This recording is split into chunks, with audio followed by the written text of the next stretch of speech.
Bob Lazar, George Soros, David Icke, the Civil War, is Jake Paul evil? So these are my top 5 current conspiracy theories. Are they true? Research at your own will. This is important that you research at your own will. I cannot guarantee that you will not be fucked with if you start researching things. Take preemptive actions to prevent your behaviors from being tracked, but do not use the Tor browser in America. Using the formerly useful Tor browser in America allows the government to raid your home at any given time according to federal law. I'm not suggesting that these conspiracies are 100% true, or else they wouldn't be conspiracy theories. I apologize if this list has been made before exactly like this. I didn't do much looking into other videos exactly like this, as I'd like a chance to explain what I've researched myself and give others the little bits of keywords they need to look into. Many forms of information these days are loaded with fabrications and lies and misinformation meant to deviate the masses from knowing the real truth. Always do your own research. Never dig too deep into something you don't believe. This is a friendly reminder that if you say anti-Semitic things in the comments, or if you are flat out a bigot about this, I will report and delete you for your comments. This is a safe space for all people to hear positives and negatives, not for bullying or racism, bigotry. Same for the Black Lives Matter. Do not use this comment section to spread your bigotry. Alright, we'll start the video here. Bob Lazar, Area 51 is the first topic. Alright, so there's a handful of documentaries out about this man. There's also brand new Joe Rogan episodes regarding a lot of this, as well as an older video that interviews Bob Lazar himself for about 3 hours. There's plenty of interviews over the past 30 years or so to review and cross-examine and determine whether or not you believe this guy. He claims he works for Los Alamos Labs and Area 51. If you look into it, he has been demonized for not possessing an actual degree, but he explains himself that he never earned a degree, rather that he worked for MIT on a top-secret government weapon that he cannot disclose for the risk of committing federal crimes. Apparently this weapon broke every international law of war, so he is not classified to speak about it. So him not having a degree does not mean he never worked at MIT. Him not having official records for working at Area 51 is also explainable because no one alive has proven they worked there. No one more than Bob Lazar, in fact. I can speak on my personal word that my uncle is a world-renowned geologist who also worked at Los Alamos Labs, so this is not a secret military base. It's very much available to research. They test nuclear weapons there, they test seismic information on those nuclear tests, and most importantly, they develop a lot of the technology that's breaking the boundaries of science. They even discovered element 115 there with the help from the Russians, which is the element that Bob Lazar claims to have discovered.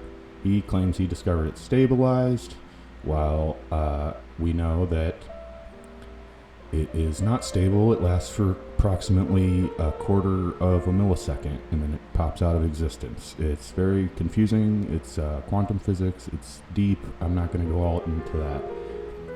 But Bob Lazar claims that while working on a UFO they found, supposedly, that they discovered element 115 on this UFO. Now, there's a few things that are fishy. He claims that it was stabilized, which is a little tough to imagine when it pops in and out of existence after 0.25 milliseconds. But what is interesting here is that Bob Lazar claimed they had discovered this element 20 years before the element was actually discovered. While it is possible to predict that a certain element will be discovered eventually just by number, because it's a periodic table that will continue to be elaborated on, it's awfully interesting that he discovered an element that wasn't discovered until 25 years later. It's a strange coincidence, to say the least. Now, I should mention here, it's important to admit that the same lab that he claimed to work at is the same lab that worked to discover element 115, supposedly in 2006, I believe, while he claims that they discovered it in the late 80s. Element 115, as we know it now, is a highly radioactive element that would be a far greater energy source than any type of plutonium or uranium that we currently use for nuclear fission. It would be extremely more powerful if we were able to access it in a stabilized form like Bob Lazar claims these crafts ran on. Personally, I find this kind of hard to believe, but I also find it very feasible at the same time. It's not impossible whatsoever that this is the truth. It's just also really hard to know because he could just be really smart and a little crazy, or he could be really crazy and really smart, or he could just be a normal person that's really smart that had a strange experience. Now, there are some actual facts we can analyze here. One is that the government does hire people on the private sector every day, and they aren't officially federal or state employees, yet they are funded and instructed and organized by the government on how to do their work. This is common knowledge. Just look into the government's private sector spending. It's undeniable that these projects exist, often with students who are incredibly gifted at science despite being underclassmen, which is what Bob Lazar claims he did. He doesn't claim to communicate with aliens. He doesn't claim he still works at Area 51. He simply claims he did and learned very little about Element 115 other than that it existed in a stable form on these spacecraft and worked as its propulsion system. As far as whether UFOs are real, well, it's pretty much a fact now. The Pentagon has released several UFO videos from commanders of the Air Force flying fighter jets who can't even get close to doing the maneuvers that these crafts are able to do with no sound or heat source. This is all easily accessible on YouTube, and even the New York Times did a front page article about it. This all just happens to be coming out right as Trump announces the Space Force, the newest military branch specifically designed for making space-aged weapons. So yeah, basically, if you think Space Force is a Steve Carell show that's about jokes and humor, you're not paying attention to what's really going on with the government right now. Again, research this all at your own discretion. It's all readily available if you want to find it. Look up Pentagon UFO videos, look up Bob Lazar on YouTube, look up the Joe Rogan interview with him, look up the documentary on Netflix about him. It's all out there. You can determine for yourself whether you believe the guy. There's reasonable excuse why you can't prove that you worked at Area 51, because no one can. We know it exists, we know people work there, no one can prove it, so that is not a good evidence to dismiss his argument. Alright, on to the next subject. The next conspiracy theory we're going to analyze here is that George Soros is the most powerful man in the universe. I'm going to be very upfront about this one. I don't believe this to be just a conspiracy. There's some truth here mixed with a lot of propaganda. I believe this to be right-wing propaganda that ignores the true power of all wealthy people while also overestimating what they do with their money. George Soros is a very powerful man. That is a 100% fact. He's one of the wealthiest people to ever have lived. He's a Hungarian-born Jewish man. He is an American citizen. He escaped the Holocaust. Yes, he is that old. He is in his 80s, believe late 80s. He ended up accumulating so many billions of dollars that it's difficult to even really understand his net worth. Some reports say that his current net worth is about $38 billion. To be a little more obvious about how much money that is, let's break it down for a second. With that kind of cash, Soros could pay 30,000 people $1 million and still have $8 billion left for himself. That is an obscene amount of money. It's insane. It's absurd. No one should be able to accumulate that much, but it's very possible in a capitalist system. To be 100% honest here, I don't respect money hoarding. I think billionaires and millionaires have at least the duty of ensuring that they return some of that income to the economy that they are taking it from, and not just making the poor poorer, the poor more poor, I should say, because even they would admit that they'd rather see the world live in comfort than wipe their own ass with a $100 bill. Not every businessman is a philosopher. Most businessmen, in fact, don't know anything about philosophy, and they've been proven with psychological tests to be more likely to be sociopaths and narcissists. They care about money and only money. Generally speaking, however, Many of these billionaire elites, as well as the millionaires of the world, tend to donate large amounts of money to political campaigns that they approve of. There's many explanations for this. Many just think it's a tax write-off. A lot of people think they're genuinely supporting these candidates and they're trying to do their part. Here's where the conspiracy starts. George Soros has donated over 75% of his wealth to political movements that he picks and often creates. 75% of his money donated while still being worth $38 billion. That means over the course of his life, he has donated upwards of $114 billion to political parties, movements, and influencers. This is nothing to scoff at.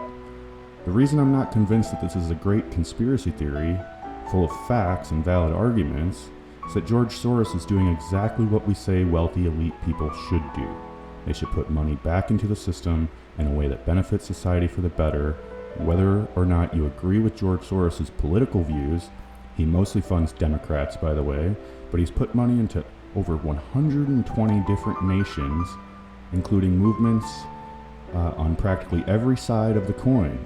Some people will see this as him being the most powerful man in the world, or Satan, or, fucking alien.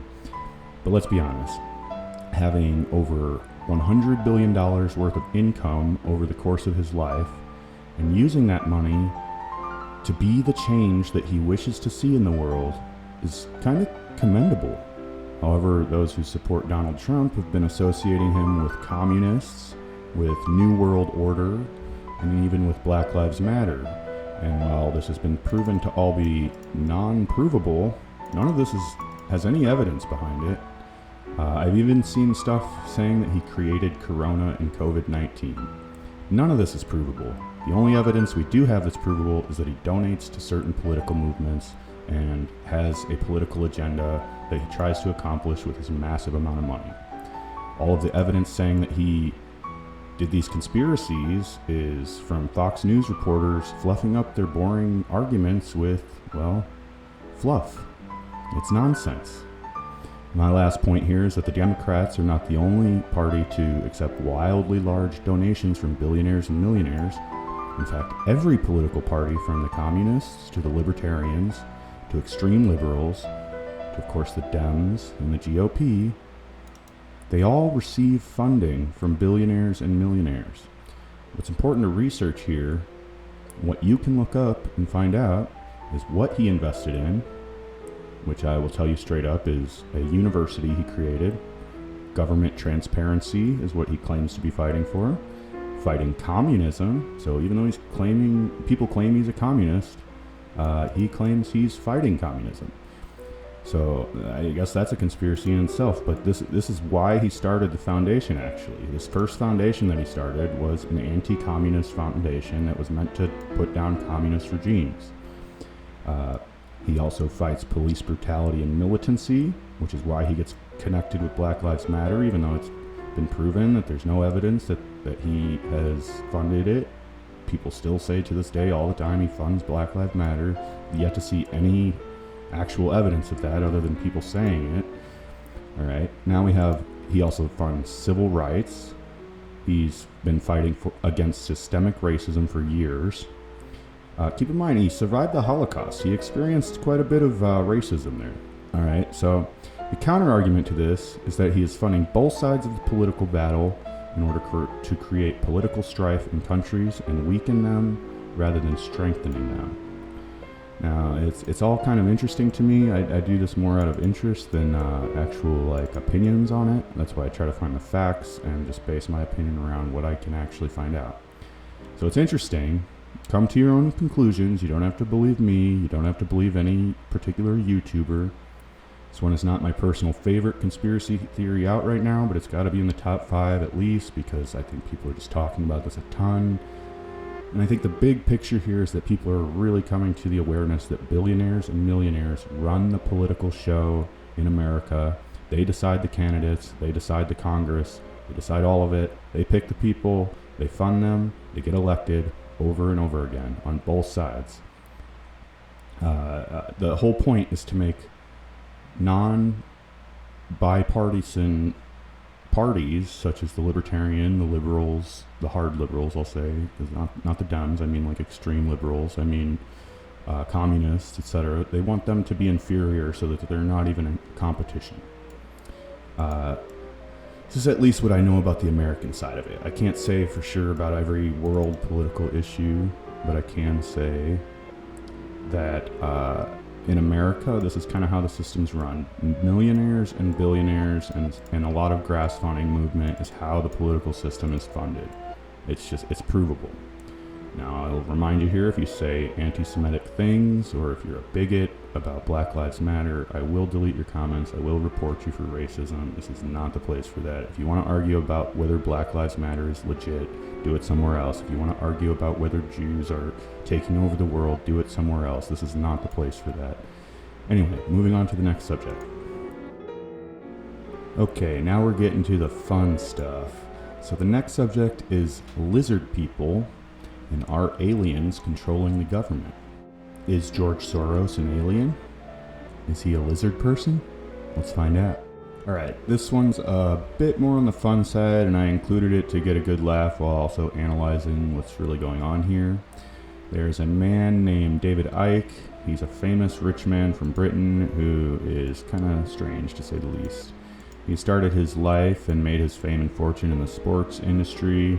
I believe he coached and betted a lot on soccer, also known as football in Europe and the rest of the world. I want to say he also attended a lot of boxing matches, but I could be wrong about that. I might be mistaking him for someone else. But the conspiracy here is that David Icke believes that lizard people have replaced the great leaders of the world, and the most wealthy elite and politically powerful people may be lizard people that can shapeshift and appear to be human for a while, but eventually get exposed by constant camera exposure. Now, there are some very strange videos out there of supposed shapeshifters' eyes turning to slits and their faces appearing to be very deformed and then quickly morphing back.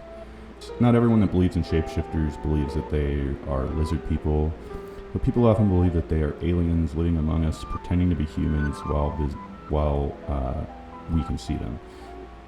This one is so deeply rooted in unprovable, unverifiable, unaccountable, entirely strange information that I think this is easy to kind of laugh at and kind of say, I don't know about that one. But to me, what I suspect went on here is that David Icke was probably somewhat mentally ill, maybe a mild version of schizophrenia or delusional disorder, or whatever that would be called.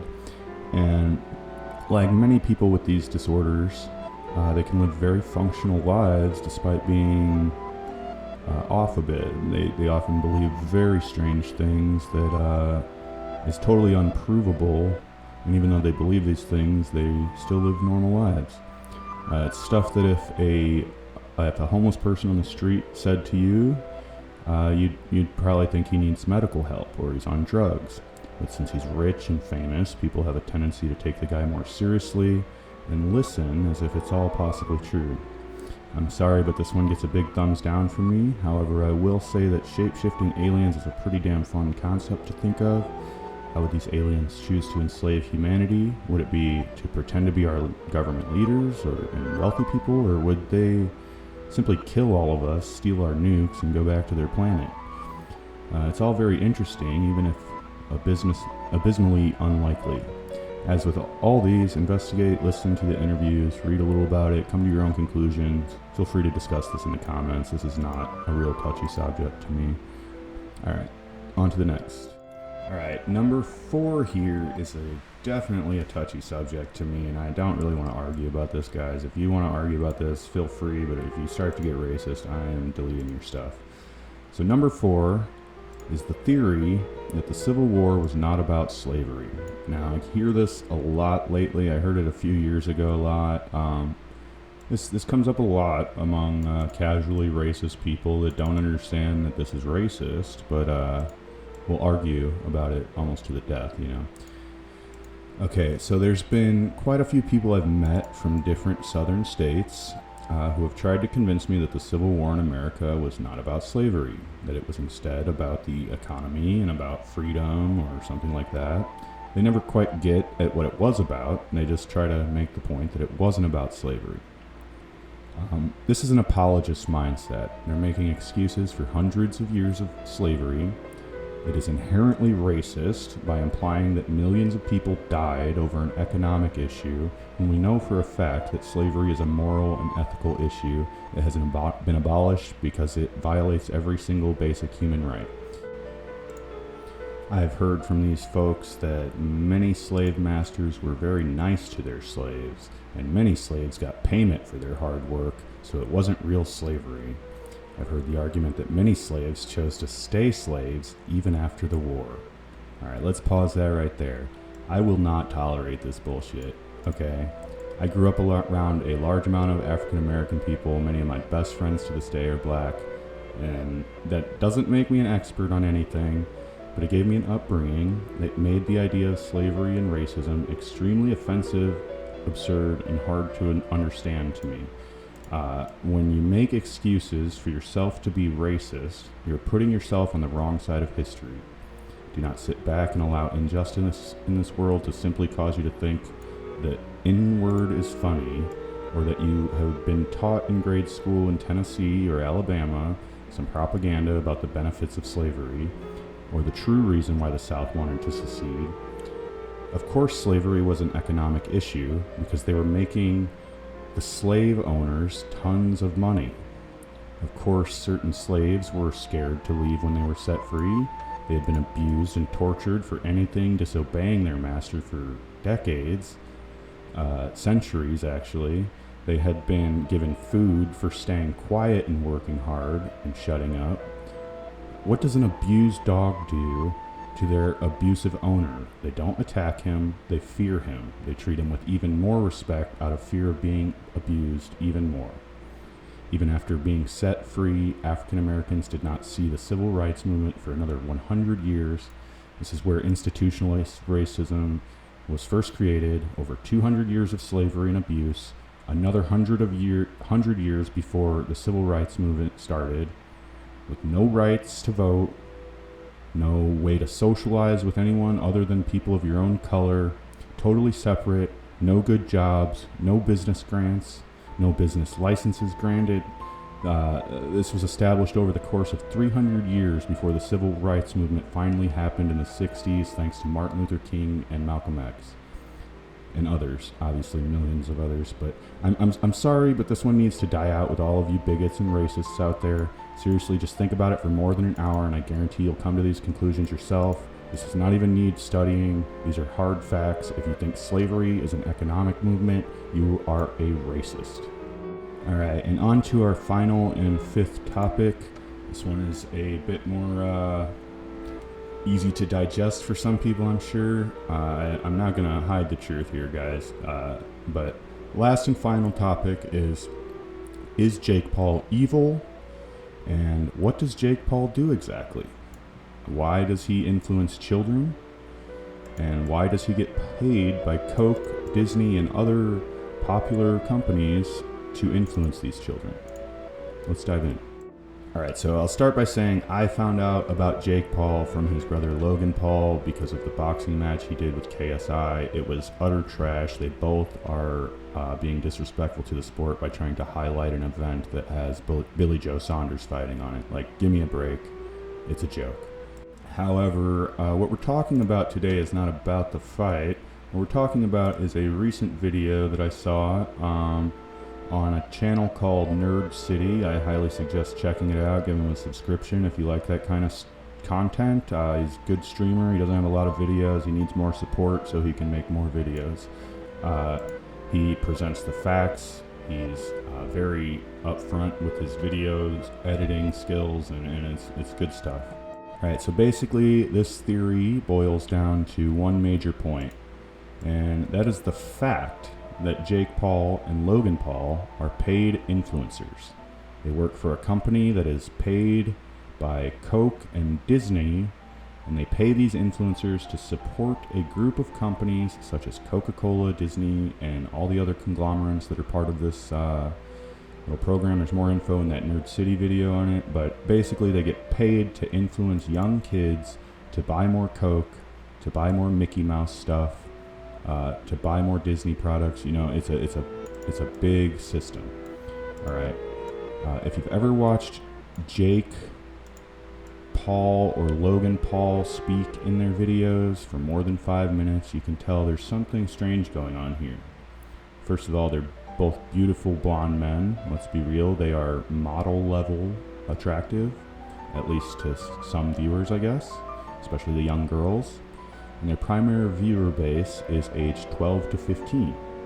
Their videos are not at all safe for children to watch necessarily, depending on your parenting skills, I guess.